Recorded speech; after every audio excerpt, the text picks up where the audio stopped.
మీరు చూడొచ్చు కంటెంట్ మేనేజ్మెంట్లో సెట్టింగ్స్ ట్యాబ్ గురించి ఎక్స్ప్లెయిన్ చేస్తాను ఈ వీడియోలో. ఫస్ట్ సెట్టింగ్స్ ట్యాబ్ క్లిక్ చేస్తే ఇలా పేజ్ వస్తుంది. ఇక్కడ వచ్చేసి కాన్ఫిగరేషన్స్.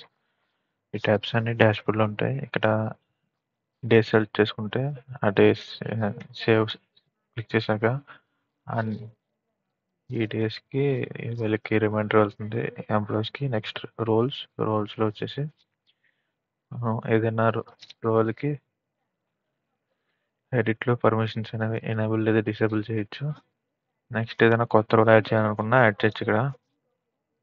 నెక్స్ట్ హెల్ప్ టాపిక్స్ ఏంటంటే ఇక్కడ ఏదైనా డ్రాప్ డౌన్ సెలెక్ట్ చేసి ఇక్కడ హెల్ప్ టాపిక్స్ యాడ్ లేదా డిసేబుల్ చేసుకోవచ్చు. ఇవి రోల్ బేస్డ్ కనపడలే పెట్టచ్చు.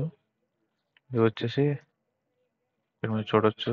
ఇక్కడ పర్మిషన్స్ ఏ రోల్కి కనపడాలో టిక్ ఇస్తే చెక్ బాక్స్ ఆ రోల్స్కే కనిపిస్తుంది, మిగతా రోల్స్కి కనిపించదు.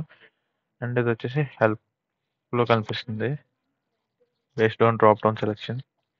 నెక్స్ట్ జిఫ్స్ ఏంటంటే జస్ట్ నార్మల్గా యాడ్ చేసుకోవడానికి. అండ్ కాంటాక్ట్స్ వచ్చేసి మనం చూసుకుంటే యాడ్ న్యూ మీద క్లిక్ చేస్తే ఇలాగ మనకి కాంటాక్ట్స్ యాడ్ చేసుకోవచ్చు. ఇక్కడ కాల్ పెడితే మనకి లిస్టింగ్ కార్డ్లో కాల్ క్లిక్ చేసినప్పుడు ఈ కాల్ సెలెక్ట్ అయి ఉన్న డేటా మొత్తం వస్తుంది. అండ్ వాట్సాప్ సెలెక్ట్ చేస్తే వాట్సాప్ రిలేటెడ్ డేటా ఏదైతే ఉందో వాట్సాప్ సెలెక్ట్ చేసి సేవ్ చేసిన డేటా మొత్తం వస్తుంది. అండ్ అసైన్ టు రోల్ ఇక్కడ ఏదైనా రోల్ పెట్టుకుంటే ఈ రోల్ రిలేటెడ్ కాంటాక్ట్ ఇది అని వస్తుంది. లైక్ ఇక్కడ మీరు చూడొచ్చు టేబుల్లో అసైన్ టు రోల్లో ఈ కాంటాక్ట్ ఈ రోల్కి రిలేటెడ్ అని వస్తుంది. ఇక్కడ ఏమైనా డిలీట్ బటన్ మీద క్లిక్ చేస్తే చూడొచ్చు. డిలీట్ మీద క్లిక్ చేస్తే డిలీట్ అయిపోతుంది రికార్డ్.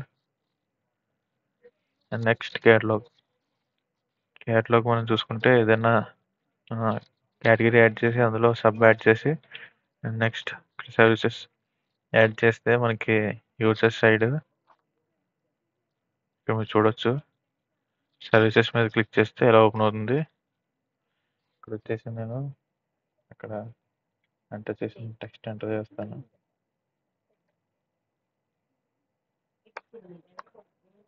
మీరు చూడొచ్చు నేను ఇప్పుడు అడ్మినిస్ట్రేటర్ ఎంటర్ చేసింది యూజర్ సైడ్ చూస్తుంది. ఓపెన్ చేస్తే ఎలా ఓపెన్ అవుతుంది అన్నమాట. నెక్స్ట్ బిజినెస్ లిస్టింగ్ ఇక్కడ మీరు చూసుకుంటే మనకి బిజినెస్ లిస్టింగ్ కూడా ఇలా డ్రాప్ డౌన్ ఓపెన్ అవుతుంది. ఇక్కడ మనం ఈ డ్రాప్ డౌన్లో యాడ్ కేటగిరీ చేసుకుంటే ఇందులో సబ్ కేటగిరీ యాడ్ అవుతుంది.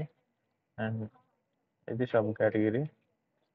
ఏదైనా కేటగిరీలో మనం ఇలా అండ్ కేటగిరీలో ఏదైనా డేటా ఉంటే అలా కేటగిరీ సెర్చ్ చేసినప్పుడు ఈ డేటా ఇలా రిఫ్లెక్ట్ అవుతుంది. అండ్ కదా మన కేటగిరీని డిలీట్ చేయాలనుకుంటే ఇలా డిలీట్ కేటగిరీ మీద క్లిక్ చేస్తే కేటగిరీ అనేది డిలీట్ అయిపోతుంది. ఇక్కడ మీరు చూడవచ్చు. దానిలో ఉన్న సబ్ కేటగిరీస్ కూడా డిలీట్ అయిపోతాయి. ఇక్కడ మీరు చూసుకుంటే టెంప్లెట్ కీ నేమ్స్ ఉన్నాయి. It's nothing but mails related. అంటే మెయిలింగ్లో కస్టమర్ ఐడి ఇవన్నీ యూజ్ చేయాలని. ఓకే.